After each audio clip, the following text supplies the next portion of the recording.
there's obviously so many different forms of trading. I'm personally, just out of principle, going to put this one level higher than Okay. gambling. Can you Okay. explain why? And I'll explain why I say that. The reason is because, okay, so once again, you kind of can be a little bit more in the driver's seat of what happens in a way. Now, the markets are the markets. All right. So the markets are going to market. But what it comes down to is, what is your relationship with the market?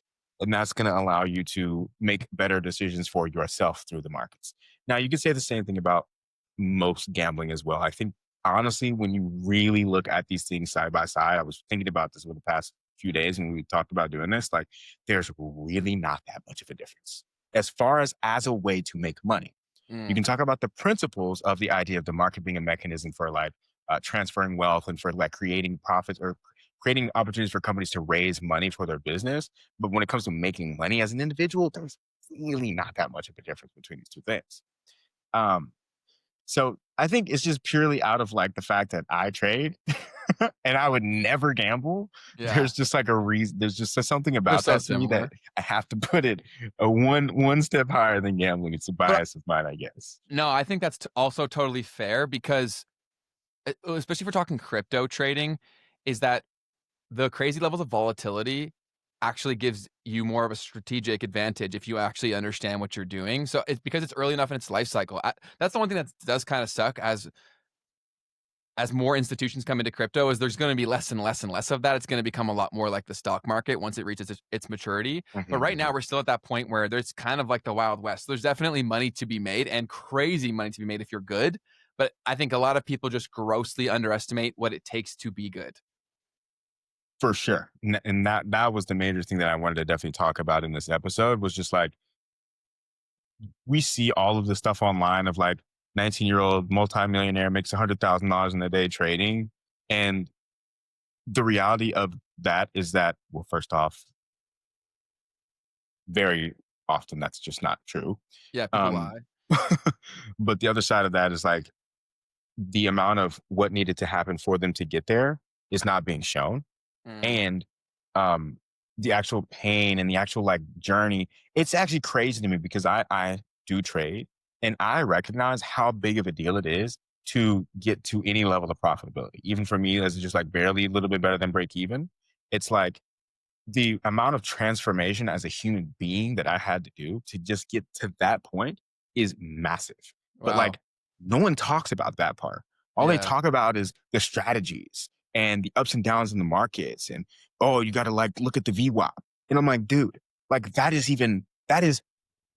20% maybe of what trading is actually about. So what is it about then? It's all about your relationship with money and your impulses, Okay, right? let's Like, shut down the tier maker thing so that they can see us because okay, I want to. sorry. Yeah. I want to hear more about this. Okay. Yeah. So, and and maybe some people just are like able to just press buttons and make money. I don't know. But for me, it's 100% been a matter of understanding who I am, why I do what I do, period. Okay. And then translating that to what it is that I'm doing in the markets when it's time to do something or to do nothing. So there's so many different forms of trading. So we can start to talk about that now because I think it transitions into what I'm trying to say here. So when it comes to trading, there are your typical day traders, intraday traders. So every day I'm coming to the markets and I'm looking for an opportunity. This can be across several different markets.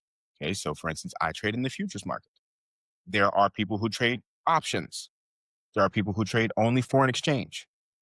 Okay. And so there's people who only trade crypto. Okay. So there's tons of different markets that you can trade in and different styles through which you can trade each of them. Different styles, as far as let's say you're intraday trader or you're a day trader, meaning you don't necessarily trade every day, but you might trade multiple times throughout the week.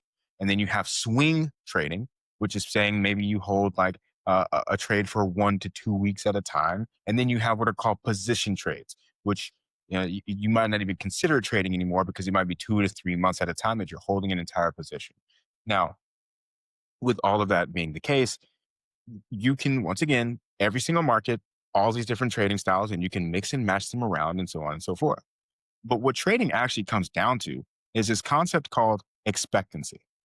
So it's not super complex statistics, it's super basic statistics. The statistics are, what is your risk to reward ratio, and what is your win to loss ratio? So when you come into the market, and let's say you place a bet that has $100 of risk, if you can make $200 for every $100 that you risk in the market, which you can define, right, through your strategy, then you don't necessarily need to win more than 50% of the time. You can win only 50% of the time and still, in this case, break even, right? Because you'll make money,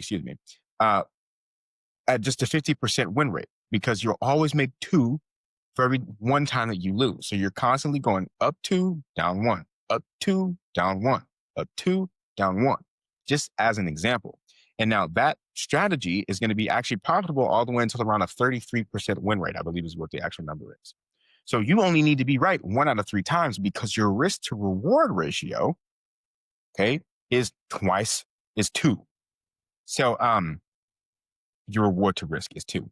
And so you can either increase that number, okay, either increase how much reward you get for each unit of risk that you take, or you can increase your win ratio. Okay, what percentage of the time do you win? And this, by the way, this applies across. You could go back to betting. You can use the same concept in betting if you want, but that is what the numbers of trading is all about. Now, what it comes down to as far as execution is, can you stick to a system that you know has a positive expectancy? So if you know for a fact that you have a 2-to-1 reward to risk ratio, then and you only need to win 50% of the time, well, are you going to be able to do the same thing for 100 bets to make sure that, right, you actually see the positive expectancy play out? And that is where no one is ready to do what it takes. Got it. Okay. So anyways, That that's makes what total trading's all sense. about. Yeah, we got some great comments in the chat here. Also, before we get into them, I want to give a shout out to Dan Carney. So Dan Carney is someone who watches our show, one of our biggest supporters, but he's never able to show up live. So Dan, if you're watching the recording, what is up? And so we actually found that out because now that we've reached 1,000 subscribers, our channel can give out badges. And so we were able to see that. So there's actually rewards for commenting and engaging and all that stuff. So what up, Dan? But Larry has a question here. Would you rank them all the same level of risk, though? I think he's referring to the different kinds of tradings that you mentioned. I mean, definitely not. But yeah, so that comes down to that. So if we talk about expectancy, risk reward versus win probability, the more you extend out your timeline, the more you can have a higher win probability most of the time, right? Like, just naturally, that's kind of how it works, because you have more time to see what it is that you want to see play out. And so when you extend the timeline, you become, instead of an intraday trader, you go to day trader. Okay, you might have a higher win percentage, but then you go out even further and you go to being a swing trader, you might have a higher win percentage, but your R might not be as big either. Okay, because you're using wider stop losses, okay, in order to get similar types of gains. Okay, so that's kind of the way that I look at that equation. It's like, okay, the longer my time frame, the more of a chance I probably have to be right, but the less my risk to reward ratio is going to be as well. So your expectancy is just going to be the same, essentially.